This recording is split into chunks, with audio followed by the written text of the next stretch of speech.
Eu vou conversar com ele individualmente, sobre cada atleta. Aí são coisas particulares de comissão técnica.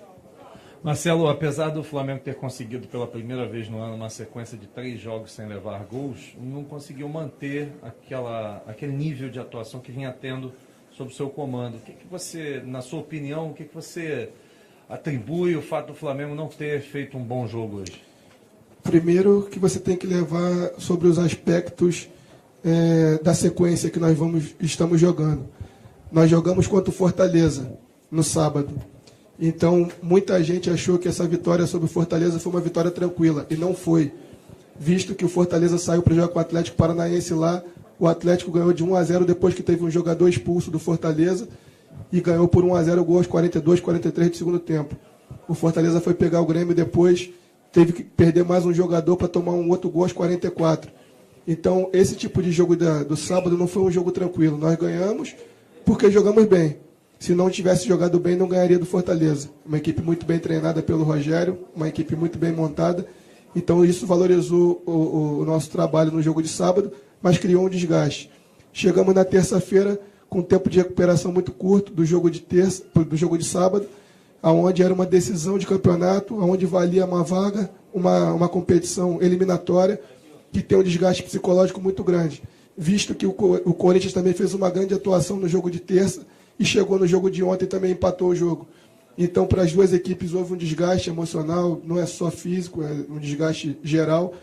Então, a gente sabe que esse desgaste do jogo de sábado para o jogo de terça, o tempo foi curto, não treinamos. Do jogo de terça para cá, praticamente recuperamos também os jogadores. Então, a gente vem tendo pouco tempo de treinamento. É questão de a gente ajustar, analisar os erros, corrigi-los, para que na próxima partida a gente possa minimizar essa margem de erro. Marcelo, aqui do teu lado. Você já teve com o Diego, o que aconteceu com ele, se pode ser um problema para você para o jogo contra o CSA, e exatamente sobre isso. Você colocou o Berrio no segundo tempo. Eu queria saber o que você pretendeu com a entrada do Berrio, se foi segurar o Caio Henrique, que estava muito bem na subida ao apoio, tanto indo na fazenda diagonal e também pelo sentido ali, como se fosse um ponta na linha reta, e se você se esse seu intento não foi, no caso, positivo, porque o Berrio não entrou bem na partida, né? Se a gente for analisar individualmente, a substituição não surtiu o efeito que nós gostaríamos que surtisse. A gente sabe que o Berrio pode fazer atuações melhores. O jogo contra o São Paulo é um exemplo, onde ele entrou e fez uma grande atuação. Mas isso aí acontece com qualquer jogador. A gente poderia ter tido uma atuação de outros jogadores também muito boa e algum outro jogador não jogando bem. Mas a intenção era botar o Everton por dentro para que ele tivesse maior opções de achar os jogadores de lado, como o Bruno Henrique, o Gabriel e o próprio Berrio. A sua pergunta já foi um pouco da minha resposta, prender um pouco mais o Caio e a gente usar as diagonais, trabalhando de um lado e terminando do outro. Infelizmente, a gente conseguiu fazer pouco esse giro da bola. A gente conseguiu fazer algumas coisas, muito jogadas verticais, coisas que eu não gostaria que a gente fizesse naquele momento da partida, que a gente circulasse um pouco mais a bola e mantivesse um pouco mais essa posse. Infelizmente, a gente não conseguiu manter essa posse e, como eu falei no início, quem perde o controle da bola perde o controle do jogo. Perdemos o controle do jogo em alguns momentos.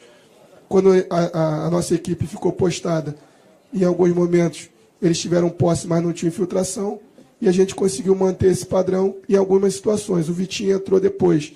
Teve uma situação de ataque, onde ele poderia ter matado o jogo ali. Infelizmente, não estava muito longe de mim ali, eu não consegui perceber se dava para bater de primeira ou necessariamente tinha que ter mais um corte. Mas, infelizmente, não conseguimos concluir a gol naquele lance. Diego foi uma situação de lesão. A gente não sabe até que ponto, se é lesão importante ou não. Mas é um jogador que, em qualquer equipe, faz falta. Então, quando a gente perdeu o Diego, que é o nosso cérebro, junto com o Everton, cai um pouco essa situação da posse da bola.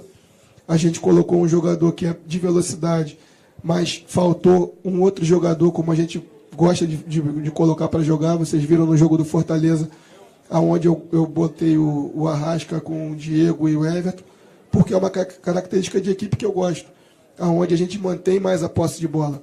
Então, hoje, por questões até de posição, a gente não tinha um outro meia que pudesse fazer essa função. O Everton ficando sobrecarregado com essa questão da posse da bola, faltava parceiros para poder dividir com o Everton essa responsabilidade. Hoje eu tenho certeza que se tivesse o Arrasca ou o Diego em campo, a gente teria um pouco mais dessa posse de bola e não faria tantas jogadas verticais como nós fizemos. Marcelo, boa noite. No último Fla-Flu do estadual, apesar do empate, o Flamengo se classificou fazendo a marcação alta desde o início até o final do jogo. Hoje tentou começar dessa forma, depois no próprio primeiro tempo baixou um pouco as linhas e depois ficou equilibrando. O que não deu tão certo hoje nessa pressão quando não tinha bola? Eu acabei de responder aqui a questão da posse. A gente, quando pensa em manter um jogo contra uma equipe contra o Fluminense, é necessário você ter o controle do jogo.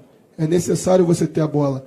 E a gente conseguiu, em alguns momentos, ter essa posse, mas em vários momentos da partida nós perdemos essa posse.